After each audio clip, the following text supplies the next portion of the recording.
have created for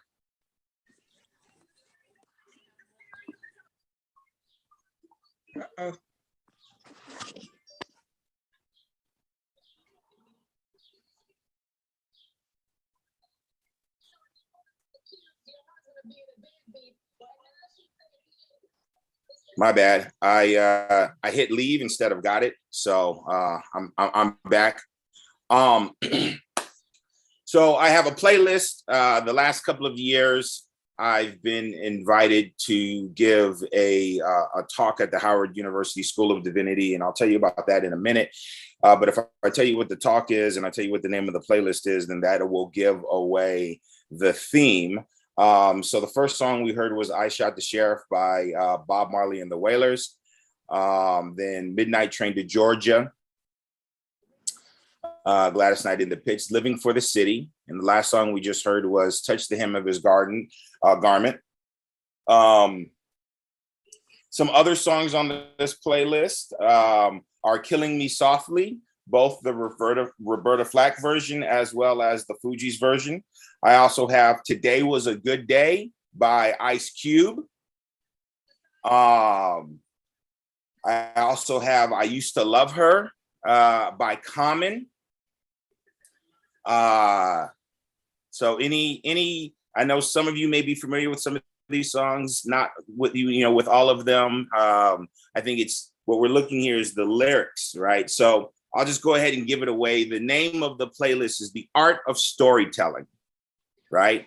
So all of these songs tell very powerful, clear stories from beginning to end, right? One of the best examples, I think, is Ice Cube's Today Was a Good Day, where he says, just waking up in the morning, I got to thank God. I don't know, but today seems kind of odd. No barking from the dog, no smog, and mama cooked the breakfast with no hog. And he proceeds to go through his day, rapping about all of the things that happened, right? And plus, nobody got killed in South Central LA. I had to say today was a good day, right? So if you guys go back and maybe listen to some of these songs, you'll hear the story. Yeah. Pardon me? Oh, okay. You want the sliders? Yeah.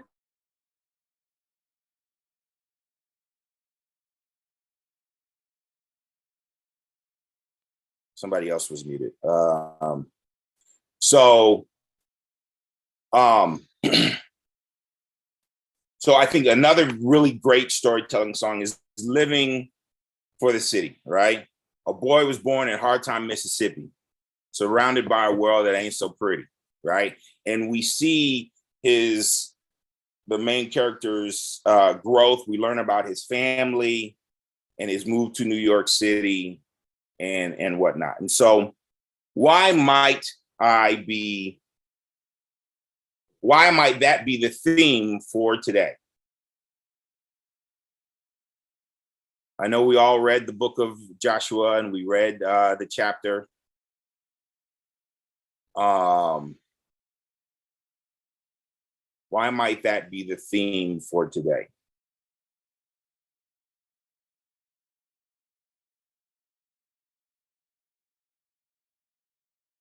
Were you speaking, Brother Carlos? Yeah. If we're talking about Joshua, then we're talking about why we have these battles. What's that all about?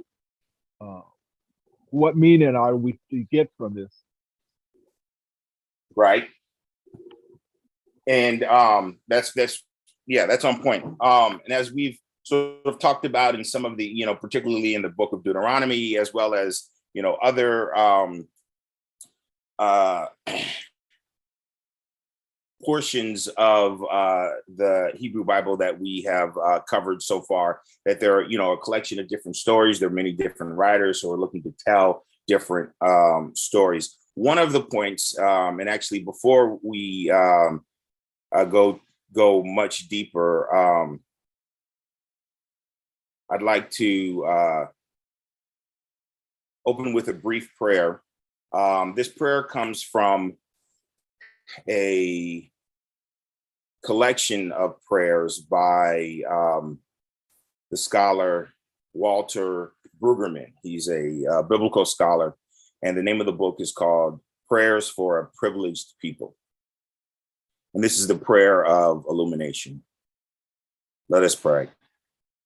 Truth-telling, wind-blowing, life-giving Spirit, we present ourselves now for our instruction and guidance. Breathe your truth among us. Breathe your truth of deep Friday loss, your truth of awesome Sunday joy.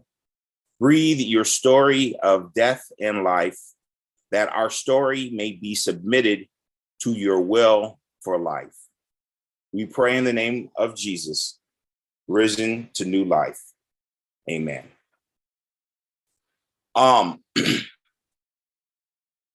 So we were talking about stories. Now, one of the things that Judy Finches Williams, and let me share my screen. I have those privileges, right? Yeah.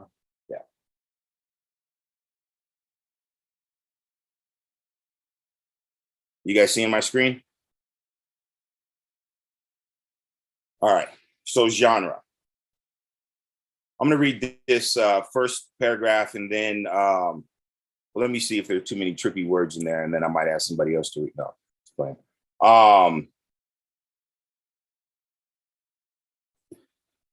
Historiography is a better term than history to use when reading Joshua.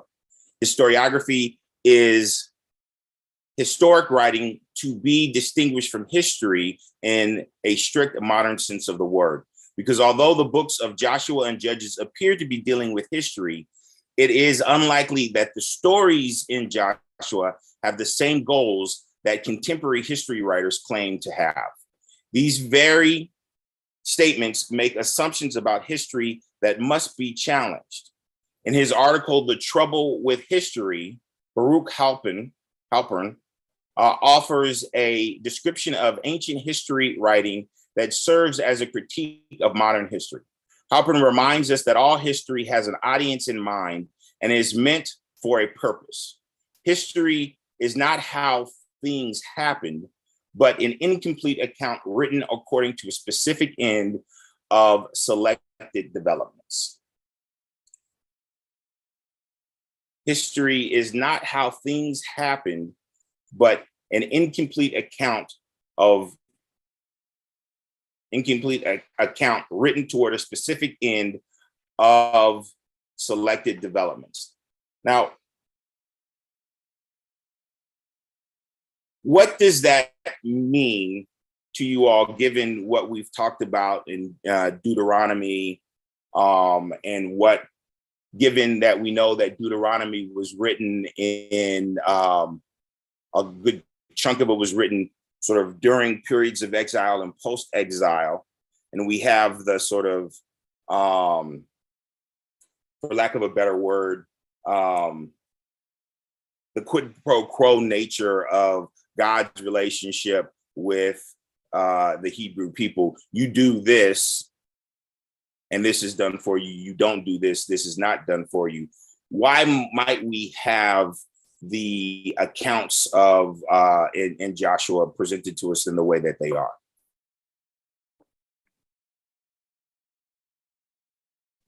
Well, so we have two. You want to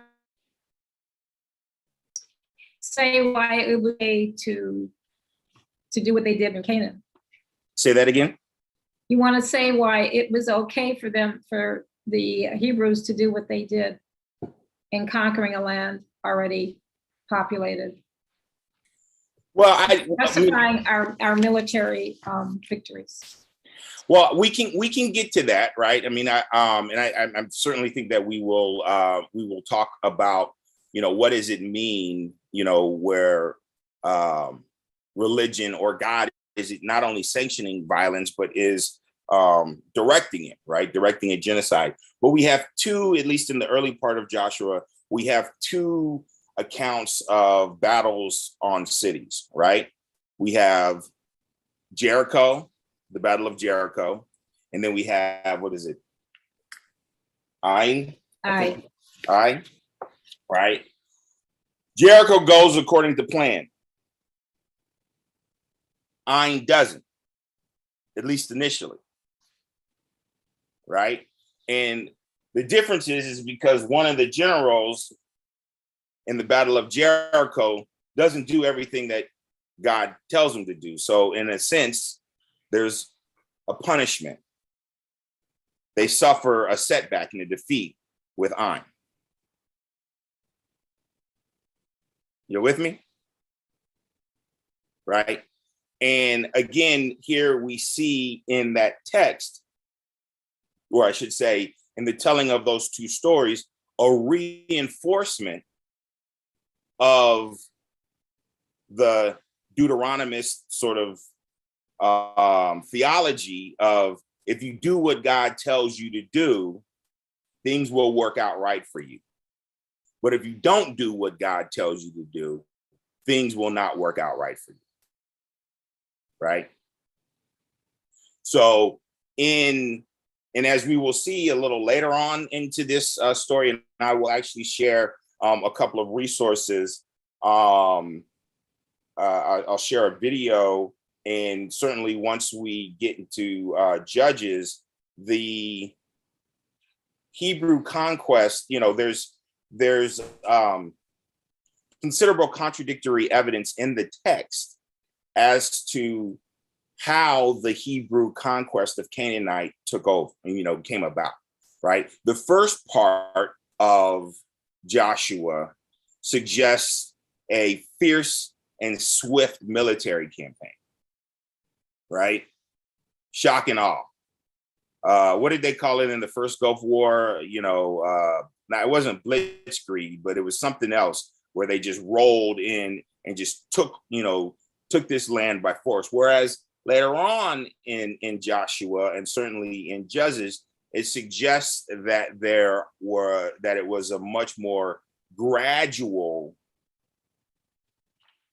conquest, and maybe even conquest isn't the right word, right? Maybe it's an evolution. One might argue it was a revolution of some sort, where the Hebrew people slowly became to be the dominant peoples in, supplanting the Canaanites. But before we get there,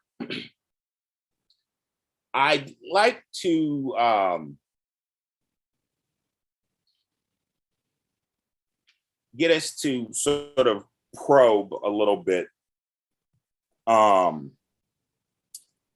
Rahab the harlot. What are y'all thoughts about her?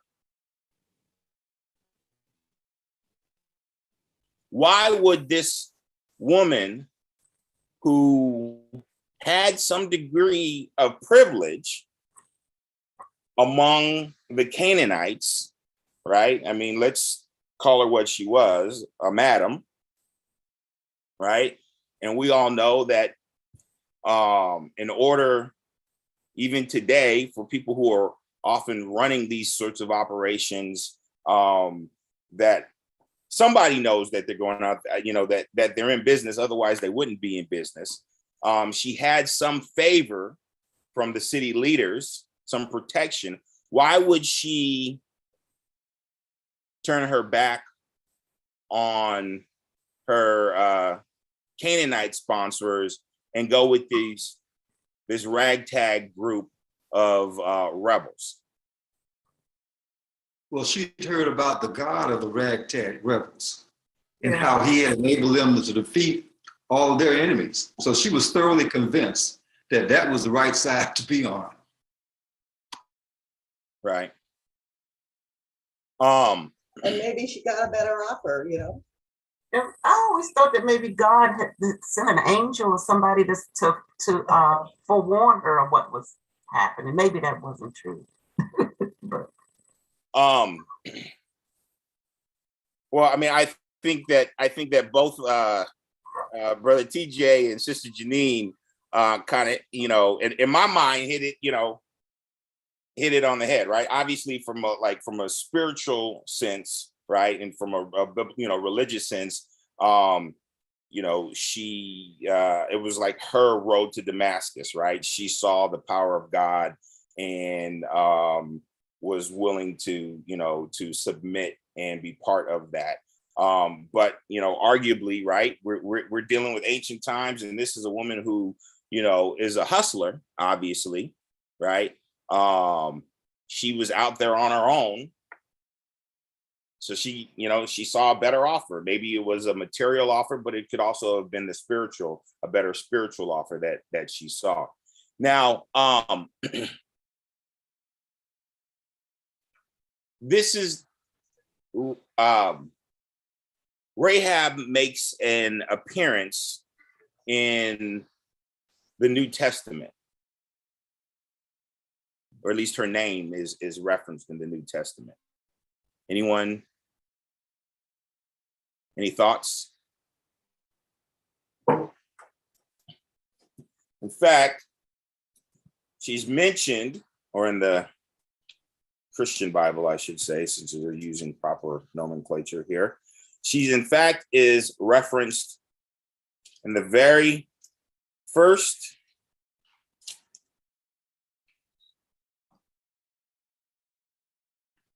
chapter in the book of Matthew.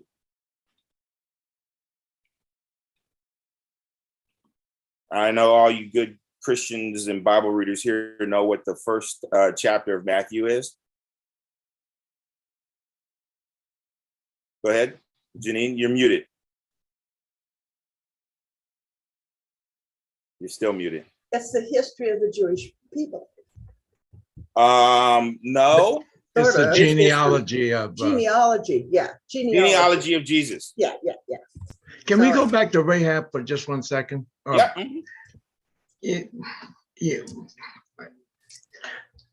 Isn't it?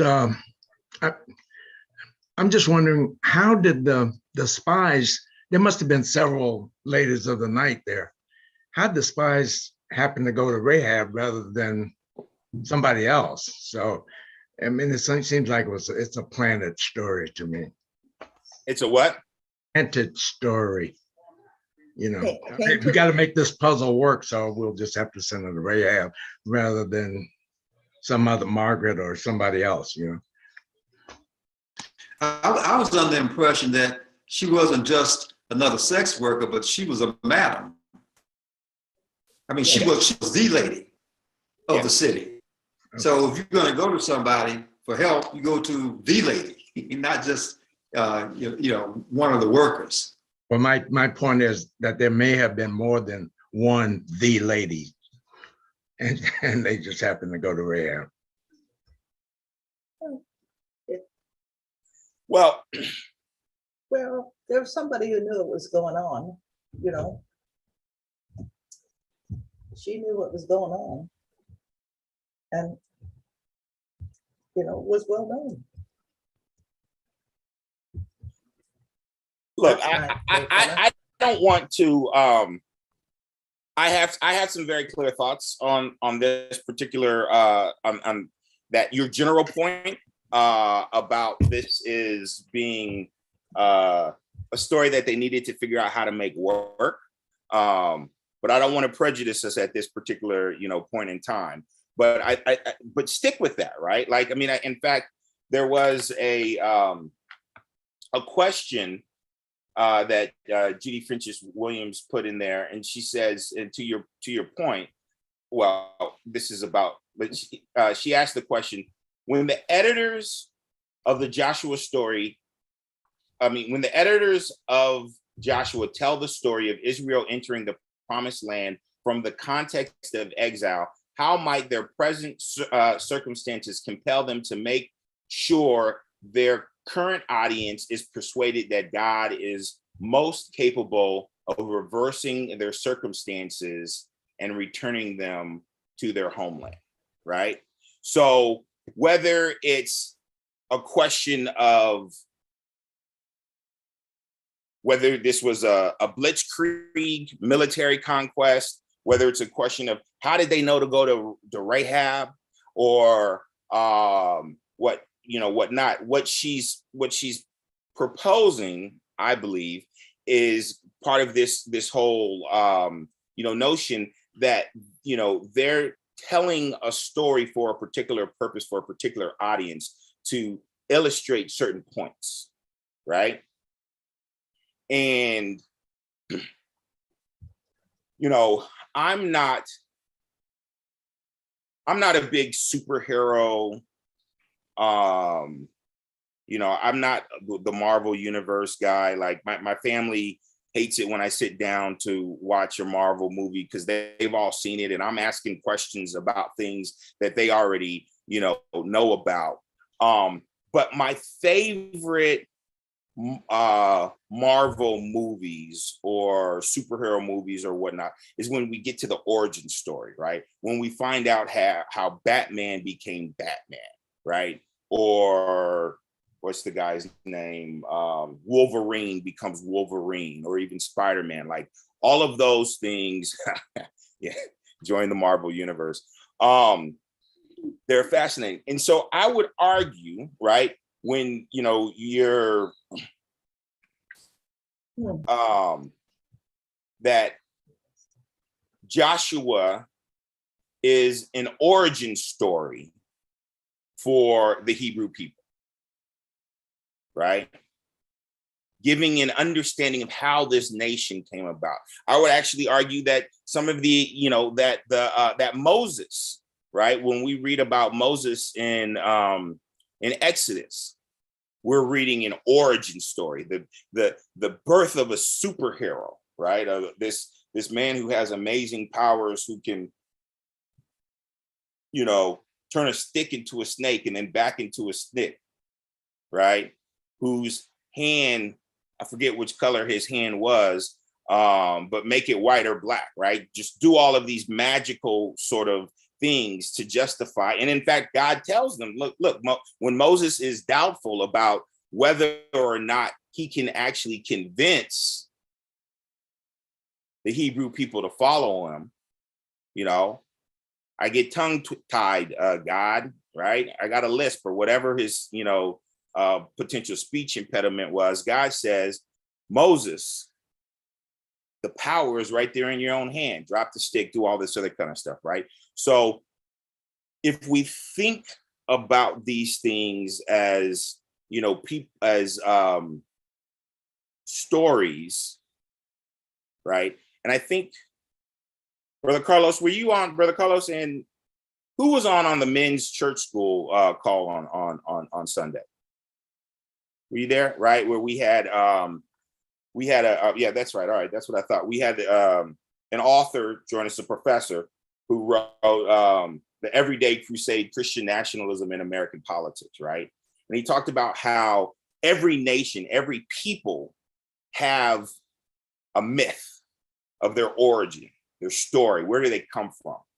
To sort of, you know, create group cohesion, and it is kind of what begins to define, you know, a people. So I think it may be helpful to us in one way to think about Joshua as, you know, within the context of an origin story, right?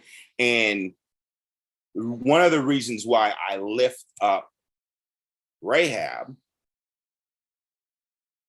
who is one of 4 women who are mentioned in the genealogy of Jesus, right? We have Rahab, we have Ruth, we have Tamar, and why am I blanking on the other person?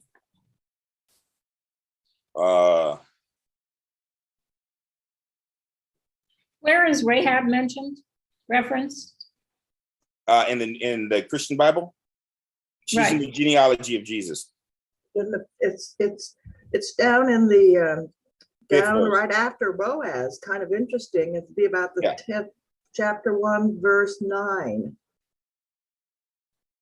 But I can't find the 4th woman. Chapter 1, it's in chapter Yes, 1. chapter 1. There's a 4th woman, and I'm sorry, I'm blanking on her name right now. I actually have it written down someplace else, but I'll get back to that. Well, But Mary. Mary is maybe the 4th one. I don't know. Yeah, I'll get it right here. Okay. I actually. My Hebrew Bible professor would be mad at me.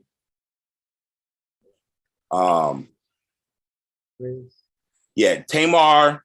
Oh yeah. Tamar, Rahab, Bathsheba, and Ruth Oh, are the Bathsheba. Yeah, four. yeah, yeah. Bathsheba.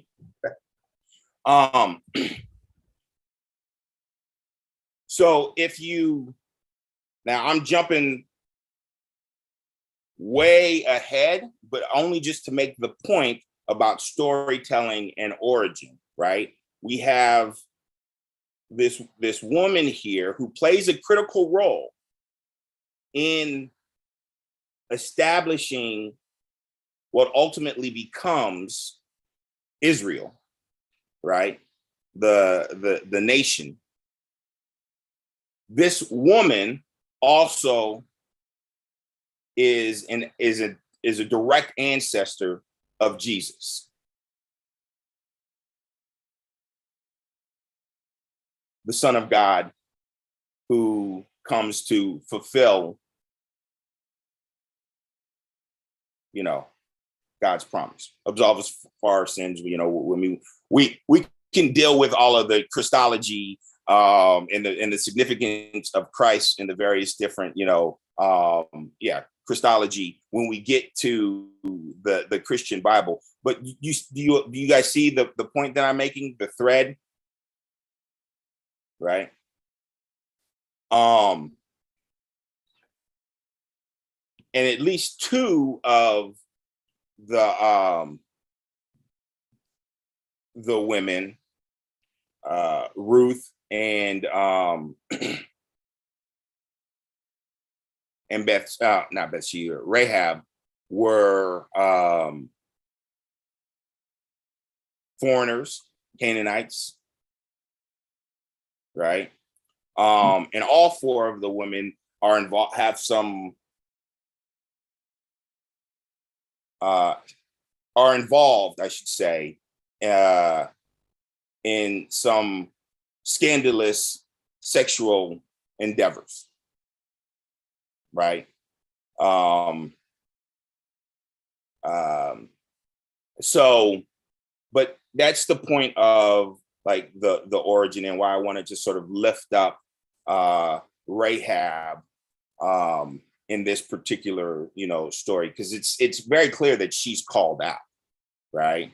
And she plays a critical and important role in the Battle of Jericho. I'll pause there for any thoughts, questions, comments. The section you read from Judy Fentress Williamson's book, quoting Baruch Halpern, it sounds like he's describing history as propaganda, or historiography as propaganda. Well, it's funny you should mention that, because in fact, you guys are seeing my screen? Yes. He goes on to sort of kind of break down different elements. Talks about historiography, then he moves on another way to sort of think about it. And he actually uses the term propaganda. Or she does. Right? Starts off by over here, says one word that easily describes Joshua is ideological. The stories are cast to fit easily into one of two categories. One pattern is a unified and obedient nation under the leadership of the one chosen by God as Moses' successor. The second pattern involves individuals who act alone, disobeying God and reaping the consequences. These perspectives suggest the term propaganda, right? And then she says another word that can be used to justify Joshua is testimony, right? In a testimony, the storyteller recounts an event or a series of events in order to proclaim God's faithfulness or provision or power. A testimony is an account of how God moved in the life circumstances of the storyteller in natural or supernatural ways, right? So she's even positing, right, that there is there's myth making going on. There's perhaps a reinforcement of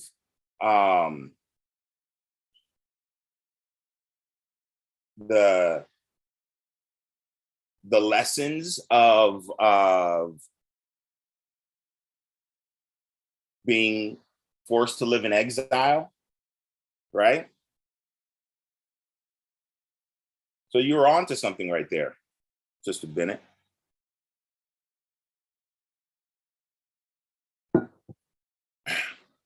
So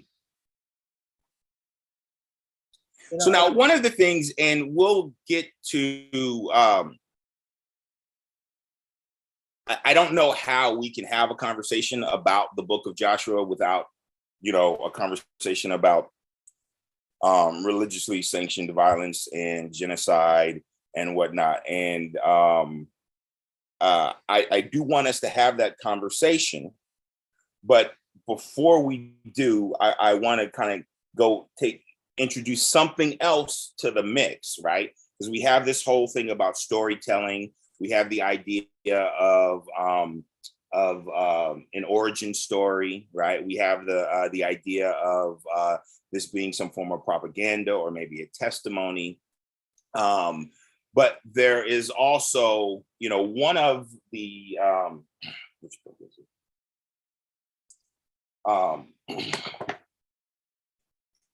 So my Hebrew Bible book, hold on a second.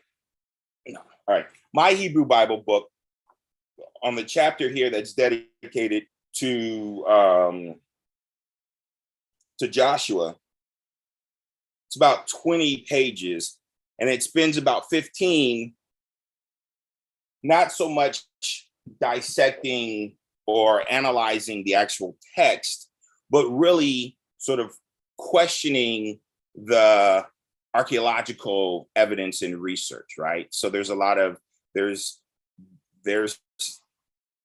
questions as to whether or not there ever really was a city of Jericho, right? There's questions tonight, or maybe there was a settlement there, but was there a wall and all of these other things? And they sort of make the point that in the ancient Near East, where we know that people have been living for thousands of years, right? There's a lot of archaeological material there. And so therefore there should be some archaeological evidence to argue or to support or contradict the biblical account, right? And in fact, it seems that there's actually, that what archaeological evidence there is seems to contradict more than it does to support, right? Which may further bolster the point of Brother Summers that, like, all right, they needed to figure out a way to make this thing work. So let's take all of these other elements.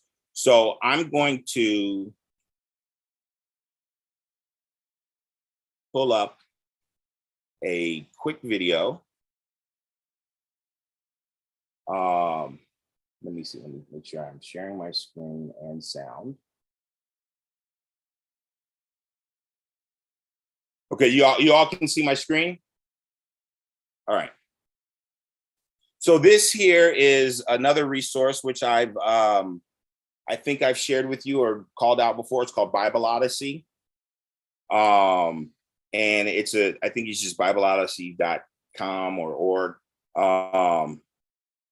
And it is produced by the Society of Biblical Literature, I think. Yeah, Society of Biblical Literature.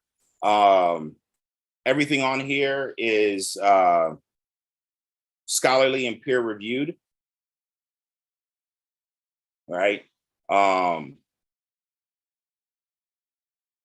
You know, it ain't put together by Reverend Joe and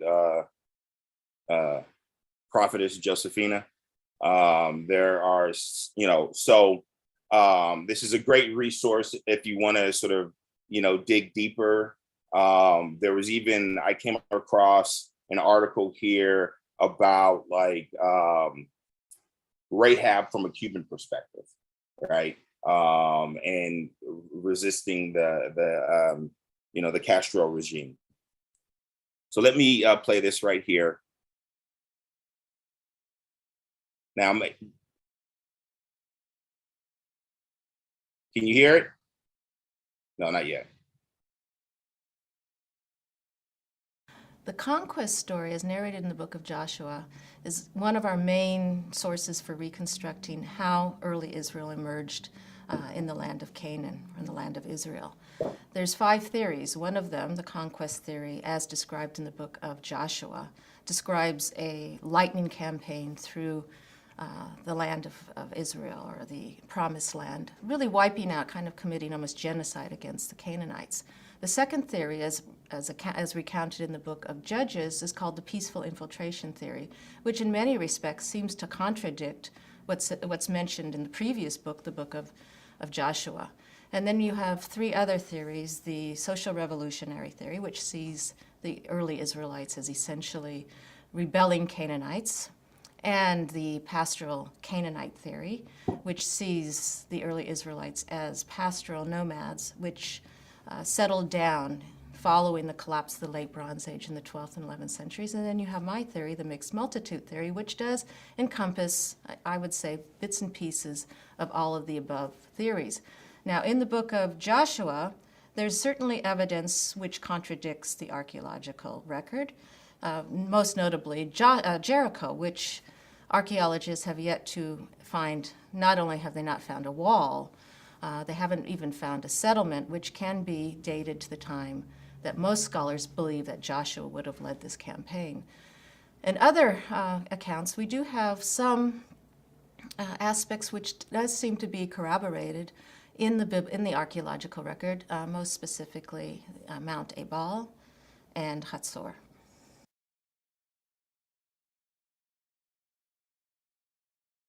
All right. So, Professor Killebrew posits that there are sort of 5 theories, right?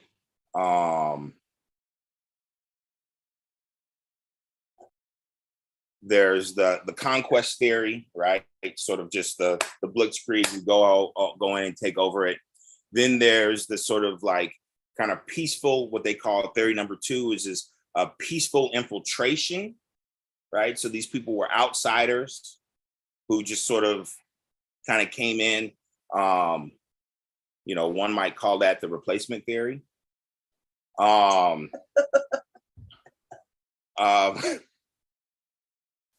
Then you have the social revolution theory, which sort of suggests that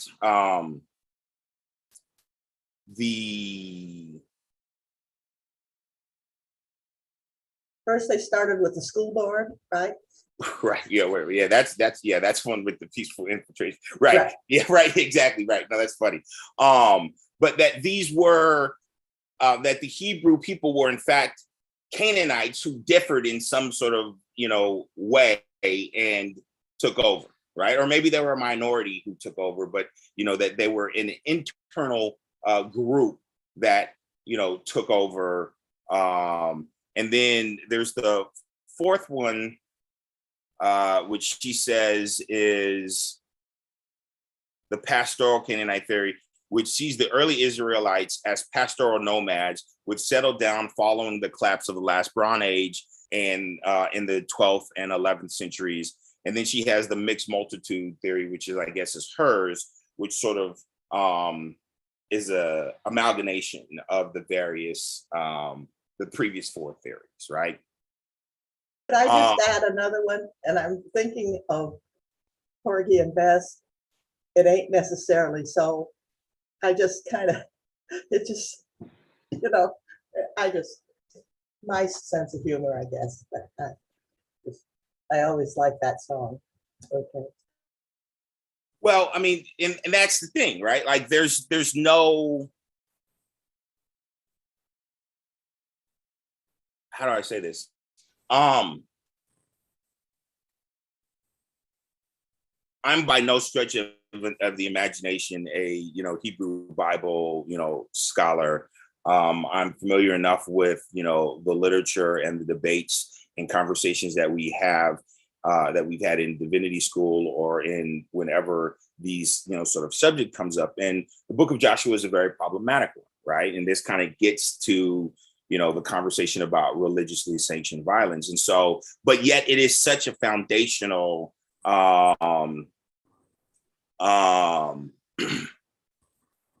book because it establishes what becomes the nation of Israel, right?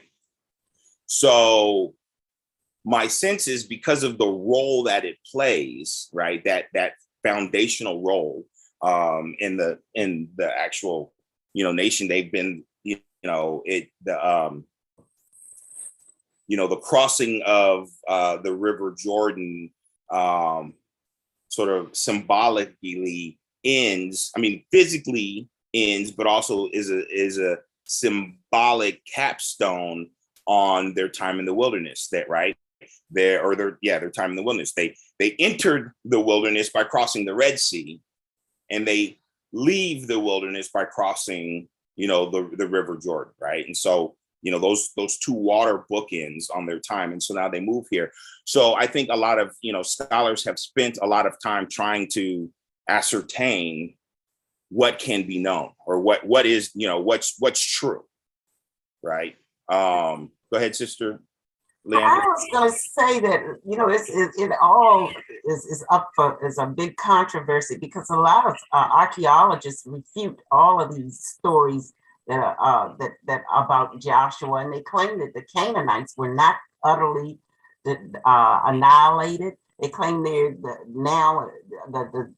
descendants are in Lebanon, and then they say that they were originally in Sodom and Gomorrah, so they may have been right along with the Israelites, and so it's hard to believe a lot of this stuff.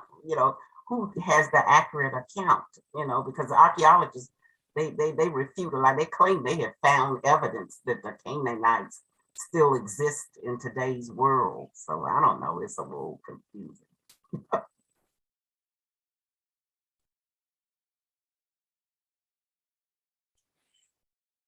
I mean, well, we know, right, that not all of the Canaanites were, despite them being told to annihilate all of them. We know that they weren't. We have accounts later on. We know, in the book of Ruth, we see the appearance of Canaanites later on. We see the appearance of Canaanites in, throughout Scripture. So we know that they weren't completely, killed. It wasn't a total and complete, genocide, but there clearly was a disruption, if you will, to their society, right? There was an upheaval of some sort. But again, so I don't know what everybody's bringing to the table here, but I doubt that that in this session we'll be able to actually say what exactly happened, right? Which of these 5 theories is actually correct. But thinking about what we've read, and I think we already know, we've spent a lot of time both in this session and in previous sessions sort of going over why at least the Deuteronomists, right, would want to make a point that you do what God says to do, you get God's favor. You don't do that, you don't get God's favor. But let's bring this conversation up to today, right? And for those of you who were, in the men's church school call on Sunday, I'm sure that there are some things, if you think about that conversation, that are germane and relevant to this conversation about nation, the establishment of nations, right? I mean, I've talked before about stories. We all have our own family stories and our stories of origin, right? And so I would assume that the writers or the editors of the book of Joshua weren't writing for, this Bible study class on, June 29th, 2020. They were writing for a much different audience, right? They wouldn't be writing for people who were members of the AME church, many of us descendants of formerly enslaved people, who would automatically see and be repulsed by the violence and the genocide, right? So why would they have written it in that way? Well, my thinking is that that's how things got done with wars. That was how you expanded your world or took care of your enemies. I mean, it was just, that's how you did it. I mean, in those days. And we have some people right now, like Mr. Putin, who think that's exactly what you do. So I just think we have to realize that was how they did things. And it's actually, we're hopefully moving toward an era where you don't do that anymore. That's just my take. Now I'm going to ask a question, and I don't know the answer to this question. I don't have it in my hip pocket. This isn't a test. I'm curious. Is there anything that you can draw from this this story, right, from the book of Joshua that we've read, that in our modern time, right? I mean, it would be, to me, I think it's very easy for us, even with our 21st century lens, to sort of say, like, all right, well, God ordains this type of thing if you're doing it and you're acting on behalf of God. But is there anything that we can see in this text, or as we reflect and meditate on it, that with our own sensibilities now says, no, this isn't the thing to do, right? Is there someone or something in the text that tells us a different story?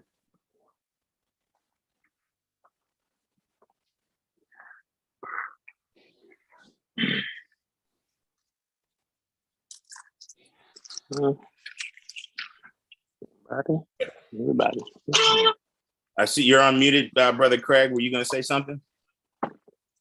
Oh, I'm sorry. No, I hit that by accident. Okay. And if there isn't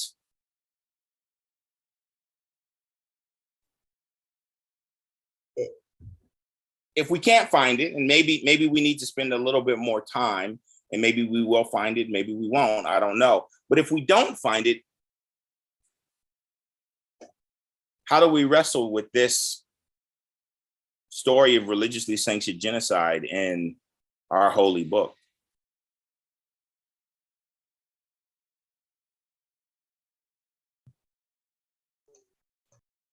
I said my piece about that, so. I'd like to take a stab at it. We'll go back to Genesis. God promised Abraham this land. And now we go through the enslavement in Egypt, and then getting out and wandering around the desert. And so we've got to justify going into the Hebrews or the Israelites, going into Canaan. I don't think that they were enemies, as we've said. I think it was just conquest. And whoever happened to be there, you know, was their bad luck. And so that's how I see it. Well, maybe take this book as not the whole Bible. I mean, it's only a part. It's only telling the conquest part. So we have to get to other books to see whether we now think the conquest was good or bad. A good way to do things or not. Well, most of the cases, the people that were selected to do it, Moses, they all had their faults, they made mistakes, David, you name it, and there's all this really, bad things, that happen. And yet God hung in there with them. I think we should count our lucky stars, maybe.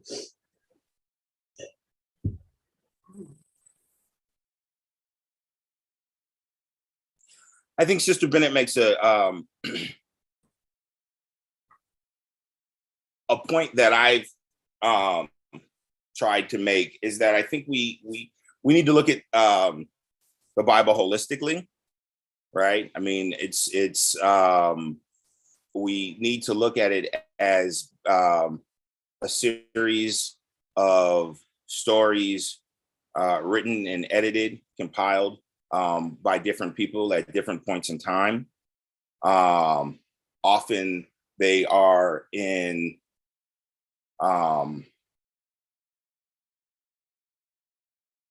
I'll be generous with my language here, in conversation and dialogue and debate with each other, right? And they are, it's fair to think of it as a point and counterpoint potentially. And as we, we'll see when we get to the Book of Judges, similar in what Professor Killebrew in the video that I, showed, that the conquest of the Canaanites in Judges is very different from the conquest of in the book of Joshua, right?